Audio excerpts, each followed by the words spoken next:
छत्तीसगढ़ की मिट्टी में गहराई तक समाई है संस्कृति, भक्ति और इतिहास। इस धरा पर एक ऐसा भी स्थल है जो न सिर्फ भगवान शिव के अनन्य भक्तों का तीर्थ है, बल्कि अपने आप में रहस्यों का गढ़ भी है। ये स्थल है देव बलौदा का शिव मंदिर, जो दुर्ग जिले के एक छोटे से मगर ऐतिहासिक गांव देव बलौदा में स्थित है। कहते हैं ये शिव मंदिर छत्तीसगढ़ का सबसे प्राचीन मंदिर है। तो आज अनसुनी गाथा में कहानी देव बलौदा शिव मंदिर की। रायपुर से जब आप दुर्ग की ओर चलते हैं और भिलाई 3 के समीप चरोदा रेल पटरी के किनारे एक छोटा सा रास्ता पकड़ते हैं, तो सघन हरियाली और गांव की सादगी आपको उस प्राचीन स्थल की ओर ले जाती है जहां काल थम सा गया है, जहां पत्थरों में समय बोलता है और जहां जल की हर बूंद में बसी है एक कथा। देव बलौदा का शिव मंदिर महज एक धार्मिक स्थल नहीं, बल्कि श्रद्धा, रहस्य और शिल्प कला का सजीव प्रमाण है, जो छत्तीसगढ़ के कलचुरी शासकों के इतिहास को खुद में समेटे हुआ है। 13वीं शताब्दी में बना ये मंदिर नागर स्थापत्य शैली का उत्कृष्ट उदाहरण है। एक ऊंचे चबूतरे पर इस मंदिर का निर्माण करवाया गया है। मंदिर निर्माण में लाल बलुआ पत्थरों का इस्तेमाल हुआ है, जो यहाँ की प्राकृतिक मिट्टी में सामान्यतः दिखाई नहीं देती।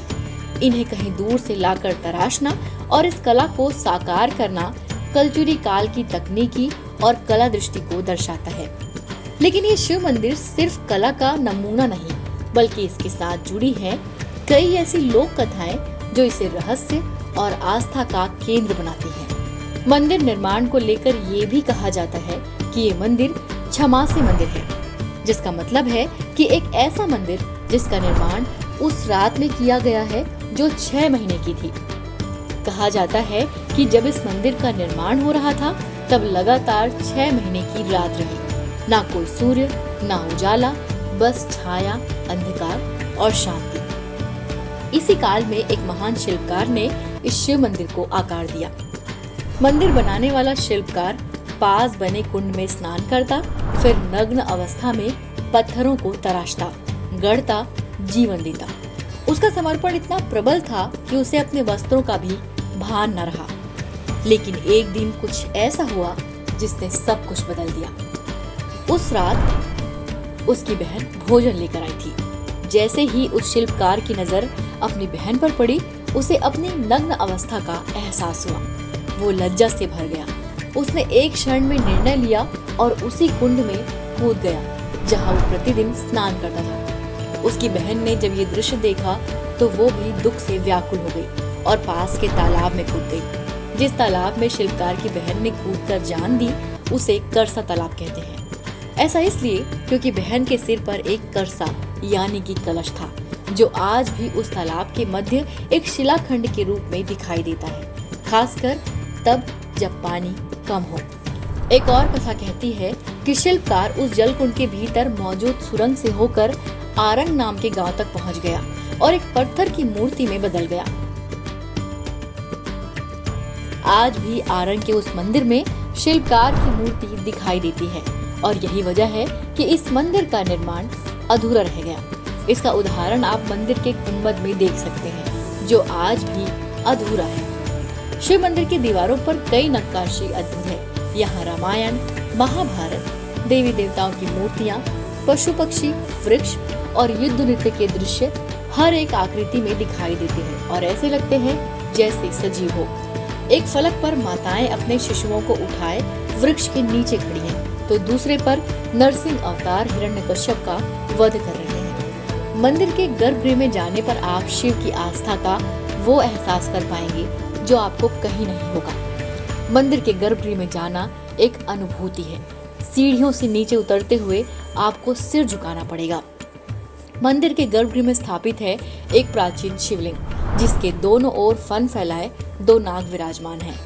ये शिवलिंग भूगर्भ से स्वयं उत्पन्न हुए हैं। शिव स्वयंभू। यहीं पर माता पार्वती, भगवान गणेश, जगन्नाथ और कई दूसरे देवी देवताओं की प्रतिमाएं भी हैं।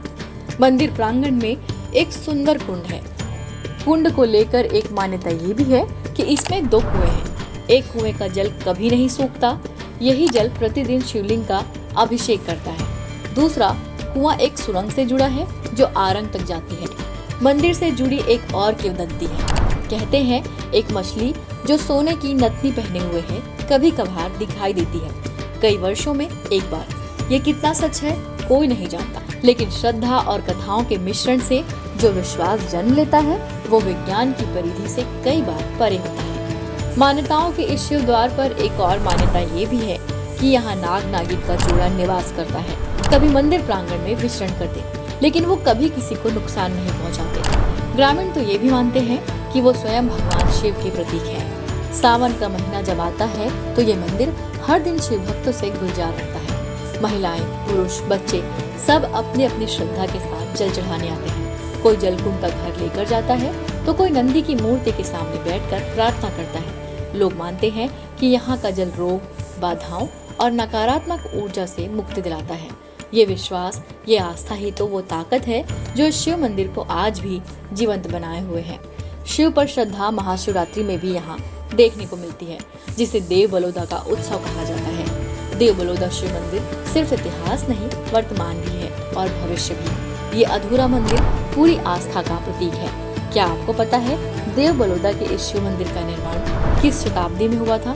हमें कमेंट कर जरूर बताएं। वीडियो को लाइक और शेयर करना ना भूलें।